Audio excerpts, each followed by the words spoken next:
Hello guys, welcome back to my channel. We are reading Ever After High, Fairies Got Talent. We are actually on part 15. We are on page 154, 155.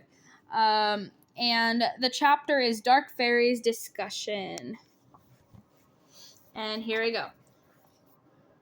Chapter 15, Dark Fairy Discussion. Madame Baja Yaga told the fairies that their wings would recover in the moonspan 4 weeks. The cheer hexters cried, "What about regionals? We can't compete with regional cheers. How embarrassing. We're famous for our flying formations. What are we going to do?" They looked beseechingly at their leader. Faybelle put her hands on her hips. "Who am I?" she asked them. "Faybelle, Thorn's daughter of the Dark Fairy." "That's correct. So stop all your whining and have some confidence. I will figure this out, and we will claim that trophy. Because the wilted wing sickness wasn't contagious, the fairies were allowed to leave the infirmary and were told to go about life as usual. But that was impossible, for there was nothing usual about being earthbound. The sky was calling, but the fairies could not answer. The situation was a hot topic on the Blondie's Mirrors cast show that evening. It hadn't taken long for Blondie to get the spoon, but in the know about everything, she reported that Faybelle had been infected. Had Cupid told her? Possibly, but Blondie never revealed her secret sources. Or was it simple that Faybelle couldn't hide the truth? It was obvious she had no flight, and covering her wings with hunters' cloaks only drew attention to the matter, like a bald guy trying to cover his scalp with an ill-fitting toupee. But even though everyone knew, Faybelle couldn't bear to have them stare at her wings, so she tossed Hunter's cloak aside and chose the shimmering cape she'd worn to the masquerade ball last year. At least it didn't make her sweat.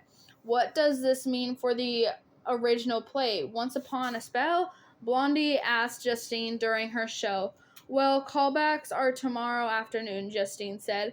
"If neither Faybelle nor Farah gets better, it looks like the part of the Wicked Fairy will be going to Cupid.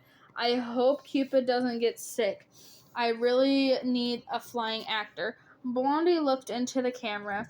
"Did you hear that, Cupid? Take your vitamins and get plenty of sleep. You can't get sick, or Justine's play will be epic fairy fail."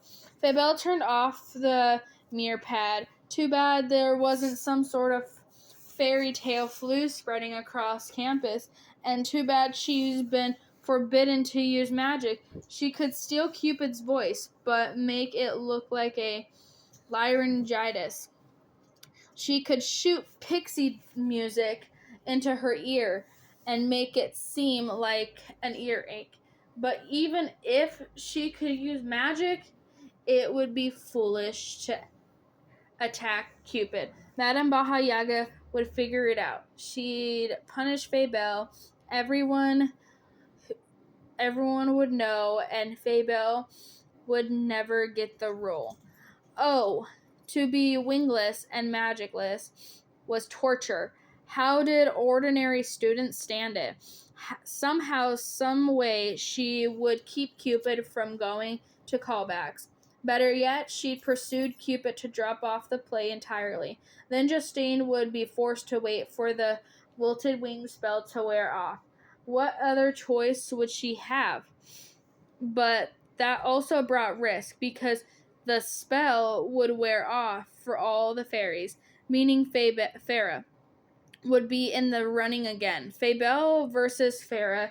She would be back where she started. What a mess. She leaned against her closet door. "You okay?" Bunny asked. She sat at her side desk, working on throne work.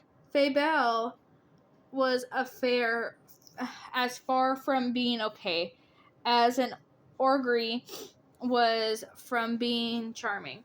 Her shoulders were aching. her neck sore. Her wings had also felt whiteless, as if spun from air. But now it was like carrying a backpack filled with stones. I'm fine, she lied, though the bottom of her feet throbbed something fierce. Show no weakness. You sure, Bunny?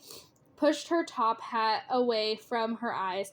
Her long ears twitched. You don't look fine. I mean, you got dark circles under your eyes, and you're not complaining about my mere carrot tops, like you usually do.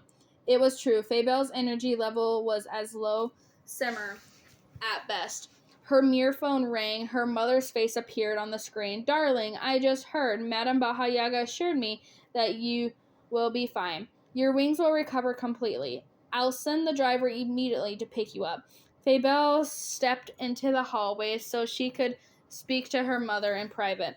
Mom, I can't go home. I can't miss classes, or I'll fall behind. I have to much work to do. I have villain club, cheer hexers to lead. I'm swamped. Nonsense. Your health is more important than schoolwork. I'll call Headmaster Grimm and demand that you be given special permission to leave.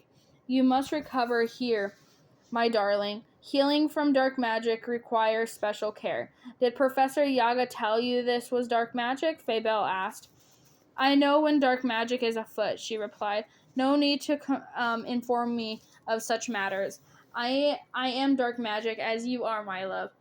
Yes, but you never been hit by dark magic spell, Faybelle cringed, pained by deep feelings of shame. You never, she couldn't say it, couldn't speak the horrid truth. Faybelle looked away. How could she admit that she'd made such an amateur mistake? That she was a victim of her own magic? That she'd paralyzed her own wings? The dark fairy's voice boomed from the speaker. I will demand an increase. Someone attacked my child. This will not stand. No, Mom, don't. Faybelle looked around to make certain no one was eavesdropping. The only movement was Lizzie Hart's plump hedgehog waddling between rooms, searching for treats. I don't want you to make a big deal about this. I don't want you to investigate. I am old enough to fight my own battles, and I'm old enough to clean my own messes. Her mother looked at her, though the dark fairy was far away, and her face was on a small screen. Faybelle felt the power of her mother's gaze. Faybelle, did you? Her mother paused. Did you suspect the truth? Very well, she said.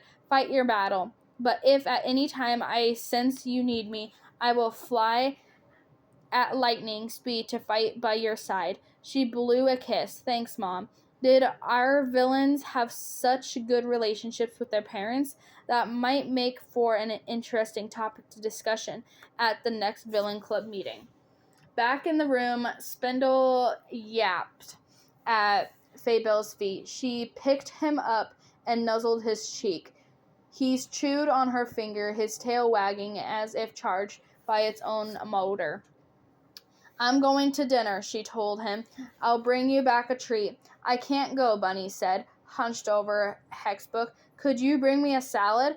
What do you think? I'm guessing no. Bunny's ears dropped. I've taught you well. Then she whispered in Squirtle's ear. But for you, my love, I'll bring back whatever your little heart desires. Now, if only she could get what her heart desired. And that is the end of part 15. Part 16 will come up soon. Thank you, guys.